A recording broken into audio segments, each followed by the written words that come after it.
Go. Hi, my name is Mustafa. I'm from Egypt. I'm studying law in Alexandria University. I'm here with Adapt a Negotiator project. My main task is to track the Arab negotiations. And since I'm a newcomer, I'm just plugging about my experience here. So since the Arab world is not aware of what is happening here, so I'm just trying to write about my own experience.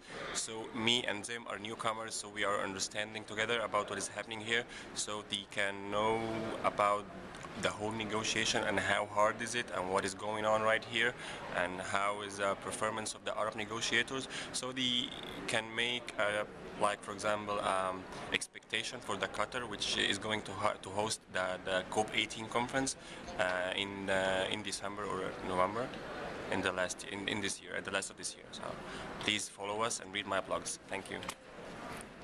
Hi, my name is Preeti. This is not my first time. I've been to COPs before, and from Durban to Bonn has been quite a bit of a challenge, and India is one of the most main negotiating strategists of this negotiations. They're basically looking at equity, and which is burden sharing of mitigation action within the developing nations. So that's what they're surrounding their negotiation strategies around. And of course, they are one of the leaders in the BASIC, which is the Brazil, South Africa, China and India coalition. And also they do not support the EU ETS maritime transportation scheme as well. So these are the two most important points for India in these negotiations. So in the coming week we'll look at the Durban platform, which is a new, maybe legally binding agreement that will focus on what we can do next. So it's going to be a brilliant another 1.5 weeks.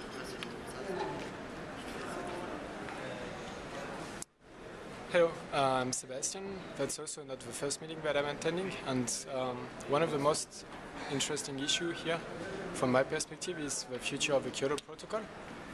So there's a few groups of countries that have different status under the Kyoto Protocol at the moment. On one hand, we have the EU and Norway that are part of the Kyoto Protocol and that already mentioned that they will accept new obligations for the next years to reduce their emissions. Then on the other side, we have Canada and the US that have never joined or decided to withdraw from the Kyoto Protocol, so they don't have any targets at all.